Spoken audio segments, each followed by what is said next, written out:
portions of this document. So, and we're going to keep it focused on the ones for accommodations. For accommodations administration, testing must occur on days within the designated 2-week testing window. Testing does not need to start by 9 a.m. and does not need to be the first activity of the morning. Representatives from ACT and the state or district will go to the selected sites to observe testing. These representatives are the only personnel other than trained testing staff who are authorized to enter the testing area. Visits are not announced in advance of testing. If someone arrives to observe testing, you must first check for a letter of introduction produced by ACT or state or district identification. Then, you must call ACT and ask for verification that this individual is authorized to observe. He or she may not be admitted into the testing area without verifying through ACT. Everyone else is considered unauthorized and may not be allowed in. All students are required to present an acceptable form of identification or be personally recognized by school staff. If the student is recognized by a school faculty member, who must not be a family member, the student does not need to present an ID. If a student is not recognized, he or she must present a current official photo ID or an ACT student ID letter with photo. Refer to the supervisor's manual for a list of acceptable identification. Staff should check the ID, mark the roster, check calculators to ensure they are permitted models, and then admit students into the testing room. Staff should direct students to seats. You may seat students in alphabetical order, or one student to the far left and the next to the far right. This is a good place for the room supervisor and proctor to work together, one checking IDs at the door and the other in the room assigning students to seats. By doing this, it helps maintain test security. As described in the manual, absolutely no one may be admitted to the test room after test booklets have been distributed. Students are not allowed to have cell phones or other electronic devices in the testing room. Be sure test booklets are secure when admitting and seating students. Tests must be administered in the prescribed for accommodated testing. The tests must be administered in order, even for students testing over multiple days. There are introductory instructions that apply to all timing codes, and then specific verbal instructions for each timing code. These verbal instructions provide timing constraints based on the assigned timing code. If all students testing with accommodations are finished with a test section, the room supervisor may stop the test and move on to the next. It is not necessary to provide the full time allowed for accommodated testing. Accurate timing of the test is essential. If a mistiming occurs, it may result in the cancellation of scores. You must have more than one timepiece in the room. Having a wall clock and a watch ensures if one timepiece fails, there is a backup. Do not time the test from one central location or use the intercom to broadcast the verbal instructions. Central timing does not allow for questions from students to be adequately addressed or for disruptions, such as a sick student to be handled without disrupting the testing experience for the entire school. While testing is in progress, room supervisors must record the timing for each test. The required forms are found near the back of the supervisor's manuals. The room supervisor and proctor should confer on timings and calculations and ensure the paperwork is filled out completely and accurately prior to returning materials to the test supervisor or test accommodations coordinator. Room supervisors in each ACT-approved accommodations room, the room supervisor must complete an ACT administration report form during testing. Complete the school information, room number, and list all testing staff assigned to that specific room. Fill in the student's name, reference number from the roster, and assigned timing code. Each timing code requires a separate administration report form. Make a note of the time each student finishes Test 1. Calculate the total minutes used by each student and enter the date and the minutes used on the administration report. Stop this for a second, because this one is the most important one that you'll fill out if you're given a test. You'll have to include each of their names. There's a reference number that's going to be on the top of their answer sheet and on the test itself, and you record that in here. Then you record whatever timing code they are. I think we have 3, 5, 6, and 7 this time. You put that in there. Then you put the date that you give them test 1, and then how many minutes they used. So for each individual person, you have to make sure that you understand record how many minutes they used. Whenever they took test 1, then test 2 has to be next. Okay, so even if they miss the day of test 2, we can't just give them test 3. It doesn't work that way. They have to go in order. That's the big bugaboo with this form. And so we might get, now I'm third block, so Okay. more than likely I would come in after. Unless they needed to pull you out a second to do something, because what they're telling me now is that the people in the second block are going to have to stay straight through, that you guys may be covering classes, but if they need to pull you in earlier, then you might be pulled in earlier. But we're just testing more than training more than anything, just in case. Okay. And if you get confused about this, there's really good diagrams on all these in the book. Let me finish playing that. Make certain that the times represent the total minutes used, not the total time allowed. For extended time and testing over multiple days, each test section must be completed in a single session. All of the students testing in a room must have the same timing code, be working on the same test, and begin each test at the same time. Room supervisors may not read the verbal instructions to start Test 1 for some students and then read the verbal instructions for Test 2 for other students who are together in the same room. This is considered a misadministration. Timing code 6 is the only timing code that authorizes students to pace themselves through each test. Students testing with timing code 6 who are together in a room may be on different test sections. Trainers for ACT-approved accommodations, there will be an assigned test package for each student, which includes a test booklet assigned to the student by serial number. Make sure the room supervisor knows to use the individual kit only for the assigned student.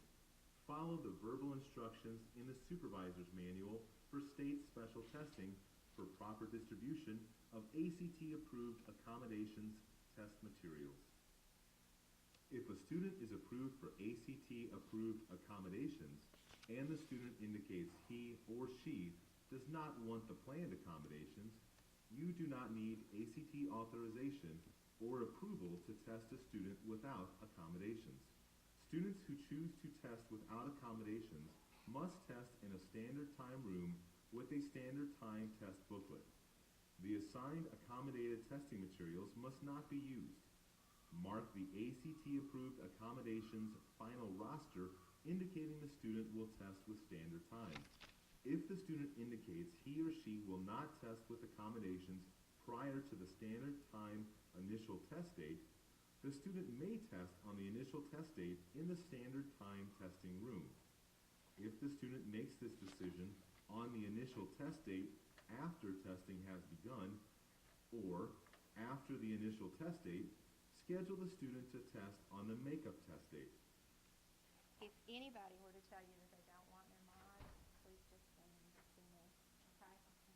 Because we've already had everything approved, and I really don't think if they were to say I don't want it, it's because they don't understand what it's about. So if they did, just send them to see me. For accommodated testing, the allowed time and number of breaks will depend upon the timing code authorized. Refer to the ACT-approved accommodations roster for each student's authorized timing code. With timing code 6, time and a half, self-paced, the student may take a short break whenever they want to. but the time will continue to run. For timing code 8, standard time for the multiple choice tests, and double time for writing, the standard length 15-minute break is to be provided, and a 5-minute break should be provided prior to administering writing. For students who are approved to test over multiple days, you may provide short breaks between test sections.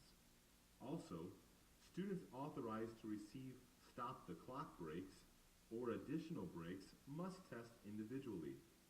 This is because all students in a room need to be taking the same section of the test at the same time, and the room supervisor needs to read the verbal instructions at the start and stop of each test.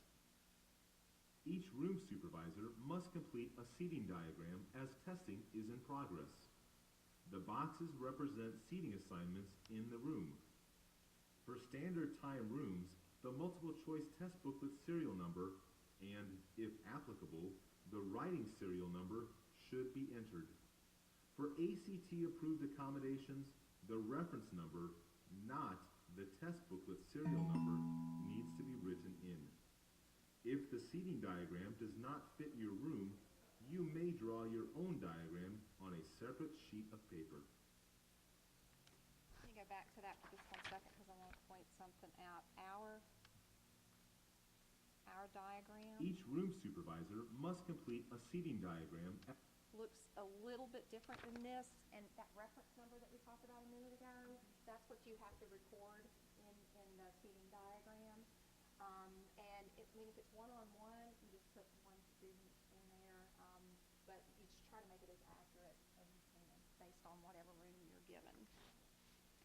And the next is irregularity. Let's hope we don't have Testing any. irregularities are interruptions and distractions that affect testing, and prohibited behaviors are actions that take place during testing or on break that result in dismissal.